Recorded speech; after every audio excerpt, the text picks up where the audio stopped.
Hello mga idol, welcome back to my channel. So today, tuturuan ko kayo kung paano mag-file ng 1701 for 2022. Kung mapapansin nyo, kailangan natin mag-file ng ITR kung kayo ay may mga business na nakaregister sa BIR. This is an annual ITR na tinatawag income tax return. Okay? So guys, ito lang yung gagawin natin is yung offline EBIR forms. So kung mapapansin nyo, nagawa ko na to previous content natin last year. So now, kasi is nagbayad ako ng ITR ko, nag-file ako. So ito ang gagawin natin, i-open lang natin itong EBIR forms, tapos pila pa lang natin tong tax identification number, yung RDO, line of business, taxpayer's name, registered address, zip code, telephone number, email address, then yung list of BIR forms. Hahanapin natin dito yung 1701 V 2018 annual income tax return. Ito po yung pinili natin. Then after that, kapag pinili nyo yan, ayan, check lang natin tong fill up. After that, ito yung lalabas. So yung 1701. So ako kasi ang pinili ko ay individual including mixed income earner. So ako ay isang mixed income earner. Okay, so ganito lang yung gagawin nyo. Bali hanggang page 4 ito. Okay, so ako tinanggal ko na tong mga details ko dito for confidentiality. Now, ang gagawin ko is pupunta tayo sa may na-i-print ko na para maipakita ko sa inyo kung ano yung mga requirements nito. Okay? So, ito yon, pinrint ko na siya para mas mabilis natin na mai-discuss kung ano yung mga pinirmahan ko. Okay, syempre, automatic naman yan na month December, tapos year 2022, and then yung amendment return, ino-know natin. Tapos yung short period return, ino-know natin. So, nakalagay na din dyan yung TIN number natin. So, sa may RDO, ano na rin yan, nakagiven na rin siya. Then, yung number 6, ang pipirmahan natin, ilalagay natin professional, tsaka compensation earner, kasi mixed income earner tayo. So, i-click ko tong mixed income 8% IT rate kasi naka 8% tayo.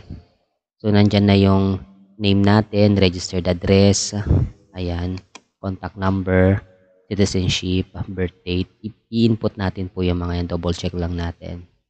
Tapos, dito wala kayong gagalawin siya. Okay?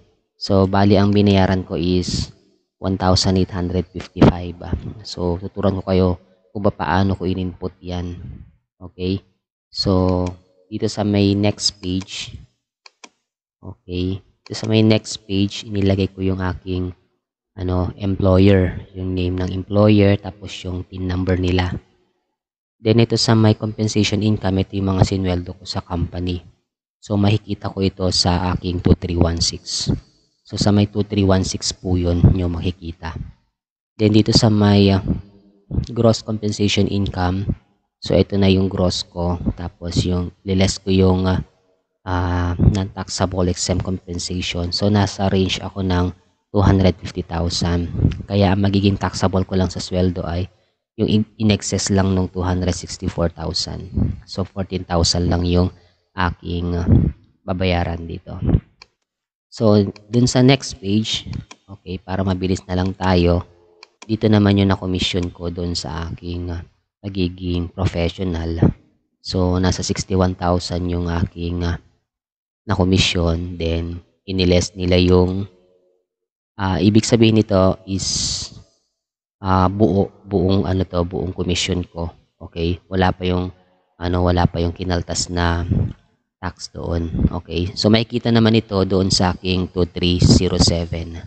Okay? So, yung sa 61,820, 8.13. So, dapat ang magiging ko doon, tax due ay 4,900. Okay, so makikita nyo dito mamaya kung paano yung ano natin. So sa may third page, okay, dito sa may third page, so makikita nyo dito sa may summary of income tax, so 4,900 dapat yun, di ba? Now, nung chinek natin yung 2307 natin, meron tayong kinaltas doon sa ating 2307 na noong first 3 quarter nasa 2,437, and then yung last quarter natin yung 653.88. So suma total ang naikaltas sa aking lahat doon sa aking 2307 ay 3,091. Okay, so now mapapansin ninyo dito sa may dulo niya, sa may net income per books against taxable income, so 61,828 yung nilagay ko. Okay, then punta tayo sa my first page, makikita nyo doon, ayan na nga. So bali yung tax due ko dapat ay 4,946. Okay, then yung dineduct sa akin na tax is 3,091 rather. Okay, then ang magiging ang kulang ko na babayaran ay yung 1,855 pesos. So ito, binayaran ko siya. So dito, syempre ang process naman nito kapag ay i-print nyo lang yun pagkatapos ninyong mai-save, tapos mai-validate ninyo. Ito yung magiging itsura niyan. Then magi-email agad si CBIR. Okay, so kung mapapansin nyo, meron na tayo yung previous tutorial kung paano mag-edit or mag-install ng EBIR forms. So dito sinishare ko lang sa inyo kung paano ako nag-file ng annual income tax return. So sa email, na-receive ko kaagad siya within 15 minutes. Okay, so noong February 3 ko siya na final. Ayan. Then after that, ang ginawa ko is hindi ako nagbabayad sa may GCash or bank transfer. Okay, so ang ginagawa ko is napupunta ako sa may China Bank malapit sa office, doon ko na binabayaran.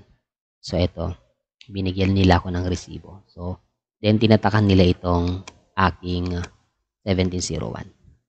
So yun, so pakita ko lang yung aking 2307. Ito yung attachment 2307. Ito yung na-commission ko nung first quarter. Ayan, nasa 10,500 din yung kinaldas sa akin na dito sa quarter na to is 525. Ito naman yung second quarter. Ito naman yung na-commission ko. Okay, then ito yung third quarter. Ayan, 12,500, tapos 625 yung kinaltas. Then last quarter, ito 13,000, then 653. Okay, so ito yung 2307 ko sa aking pagiging professional. Then ito naman yung 2316 ko sa aking company. Ito yung sinweldo ko ng buong taon sa company. Okay, so nandito yung gross compensation income. Tapos meron tayong exempt compensation. Tapos, ayan, ito yung kinuha nating data kanina, yung 264,189. Okay, so yun. Mabilis lang yung pagpa-file ng ating EBIR forms.